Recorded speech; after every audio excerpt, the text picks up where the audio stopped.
Bellarmine Chatunga Mugabe has pleaded guilty to pointing of a firearm and contravening the country's immigration laws.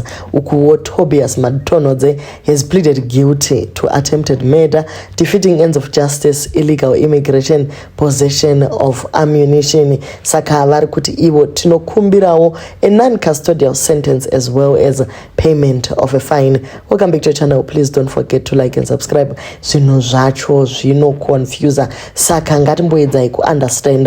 So mukomana akatora pfuti ndokunongedza uyu Chatu, then Tobi ndobva aiwa bamninga imi hamusi kunyatsosota madhira aya ndipe pfuti ndinyatsoshuta kana kuti Chatunga chakabata Tobias akaisa chikumwe chake ndokubva fire trigger ichibva yatoti boom boom. Patinoshaya kuti nyaya yacho iri kufamba sei. The investigating officer has stated that the accused show no regret by not directing the police to where the firearm was hidden. Case has been postponed to the 24th of April to confirm if the victim was compensated and for the accused to reveal where the firearm was hidden. Vanoziva zvemutemo vari kuti ivo, the state has no objection for them to get a suspended sentence, which means they will be out soon. So vari kunzi ivo, they pointed a firearm.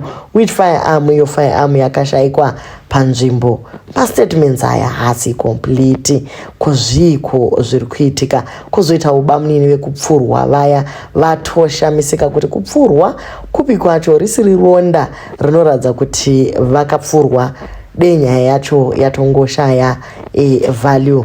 It appears unusual considering that Chatunga has prior convictions that he would be placed in a protected position. This raises the possibility that Tobias was advised to plead guilty as a first-time offender in order to receive a lighter sentence. From this perspective, the situation could be interpreted as strategically planned, resembling a calculated effort rather than a straightforward legal process. Toti ndiyo kanyaya yekuzvipfekera pavanhu vari famous.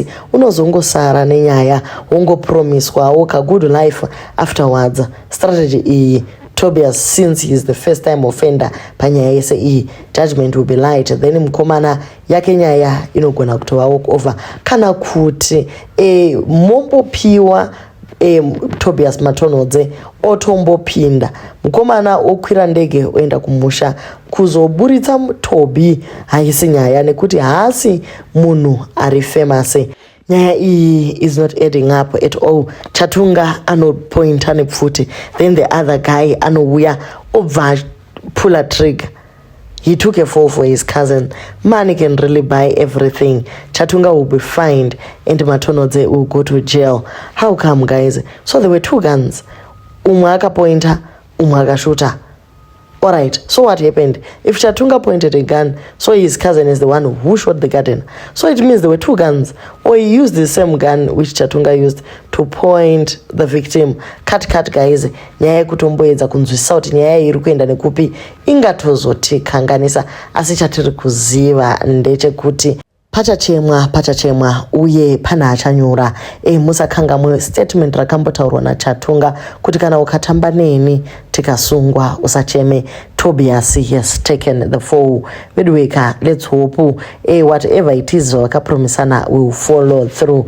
Kufarira shamwari dzisina level renyiri unonyudziwa nekuda zvino, but they will always make a plan for him. Pamwe pacho vanogona kuti aiwa isu hatichambodi kuti tive associated na Tobi uyu, anogona kungosiwa achiworera mumajere ekuSouth Africa. Mhuri yekwaMugabe ichiri kungoriga here nanhasi. Vedwe vakasiya vadzidziswa chibasa ichi nemukomana. Rega Chatunga ati usatambe neni unozochema. Ndo type maricho wandiri kutsvaka, noti ng'anga inonzi uraya upengesa. Guys, chidhiri chichiri kuwanikwa nechepapi. Unongopindawo wongoikana 2-3 years naika ubva wadini wazobuda, watova nemiliyoni yako, watova nemba yako nemota dzinodhura, life yakutoenderera mberi. Asika kana malema munhu wavo achipuwa 5 years dzekupointa nekushuta mudenga isiri attempt yekuuraya munhu plus dzimwe 2 years dzekutaura mashoko ekuincite violence nemamwe masentence akawanda ekuti apeye ma 20,000 fine panyaya dzese dzaakaita. ari citizen ari munhu ane influential position kuva namatonhodze zvavo ava vakatoshuta neintention yekuuraya itori attempted murder iyi. Mhosva yachatonga iyi ndekungofainiwa uye anobva ngodhipotwa, nyaya yake yatopera.